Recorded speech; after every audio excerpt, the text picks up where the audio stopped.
Imagine, just for a second, you're boarding the most advanced, luxurious ship of 1912. It's a vessel so spectacularly ahead of its time, people literally thought it was unsinkable. Picture the pure excitement, the sheer confidence in human achievement as you walk up that gangway, right? Now, imagine that just 4 days later, you're standing on its freezing deck in the middle of the pitch-black Atlantic Ocean, watching the absolute unthinkable happen right before your eyes. Welcome to This Explainer. Today, we're unpacking the tragic story of the Titanic. So how exactly did we get there? In this explainer, we're going to explore that devastating journey. We'll trace the story from the booming, sky's the limit industrial optimism of 1912, straight into the cold, harsh reality of that fateful April night. More than a century later, we are all still completely fascinated by this event. But what really happened out there in the dark? Let's find out. Okay, let's dive into this. Section 1. A marvel of engineering. You know, to really grasp the tragedy, we've got to understand the absolute triumph of its creation. Back in 1909, the Harland and Wolff shipyard in Belfast started an unprecedented project for the White Star Line. They were building a true showcase of modern engineering, and it wasn't some quick overnight job. This ambitious beast took more than 2 full years to construct. And when I say it was a showcase, I mean this thing was massive. At nearly 270 meters long, it was literally one of the largest moving objects ever created by human hands, up to that point. It's kind of hard to even wrap your head around something that immense, just cutting through the ocean. Building on that mind-boggling length, we have to talk about the weight. Over 46,000 tons. That is just an overwhelming amount of physical mass. Thousands of tons of heavy iron and steel pieced together to make this dream a reality. And ultimately, the whole point of that colossal size and weight was capacity.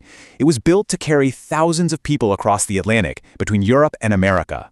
In fact, over 2,200 people, passengers and crew, would end up boarding this floating city.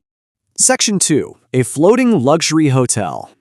And this brilliantly illustrates a key point. The Titanic wasn't just a basic transport ship meant to get you from point A to point B. It was a floating luxury hotel unlike anything the world had seen. On one hand, you had first-class luxury for the absolute wealthiest people. Think grand staircases, elegant dining, actual swimming pools, and libraries. But then, down below, you had third-class dreams. These were mostly immigrants holding on to the hope for a brand new, better future in America. And hey, even the second-class passengers were experiencing really excellent comfort. People from totally different worlds, all sharing the exact same journey into the unknown. Section 3. The maiden voyage begins. The atmosphere on departure day must have been electric. You've got businessmen plotting big deals, families dreaming of the future, kids running around exploring. On April 10th, 1912, the Titanic leaves Southampton with those 2,200 souls on board. For the first few days, April 10th through the 14th, it's a smooth, celebratory ride across the Atlantic. But then, we hit the late night of April 14th.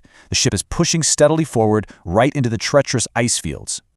Section 4. Ignored warnings and calm seas. Now here is where the story takes a deeply frustrating turn.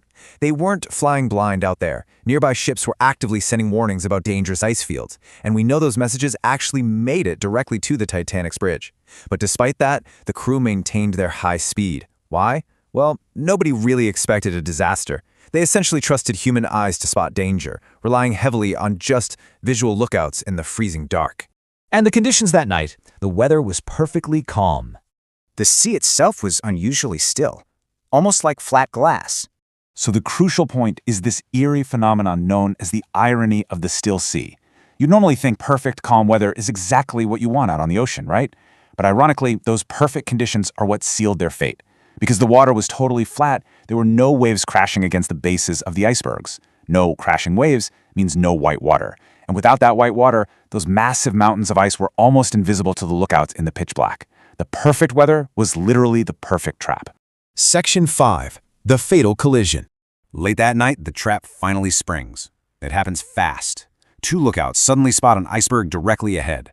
A warning is immediately fired off to the bridge, sparking frantic action. Desperate orders are shouted to turn the ship and slow down. But it's just too late. You can't just slam the brakes on 46,000 tons of steel moving at high speed. The side of the Titanic violently scrapes against the ice. And what follows is this surreal, terrifying split reality. Up above deck, the collision actually seemed minor. A lot of passengers barely even noticed it. There was no panic, the ship felt perfectly stable. But below the surface, absolute catastrophe. That iceberg had sliced open several compartments and freezing water was violently rushing inside. The ship had just taken a fatal wound. Section 6. A chilling realization. Because everything looked completely fine up top, many of the passengers just went about their business. But down below, the ship's designers and officers were doing the math. They were looking at the flooding, running the numbers, and they quickly understood the terrifying reality. Way too many compartments were filling up with ocean water. It was in that exact moment that the horrific truth set in. It's perfectly captured in that hauntingly incomplete sentence from our source text. The sudden, awful realization that the Titanic could. Which leaves us with this final thought for today. The Titanic was the ultimate symbol of a booming era, a testament to the belief that human engineering could conquer anything. But when absolute engineering hubris meets the quiet, unstoppable reality of nature, what is the ultimate cost? It's a tragedy that still haunts us, a stark reminder of the delicate balance between human ambition and the unknown ocean. Thanks for joining me for this explainer. Keep questioning, keep learning, and I'll catch you next time.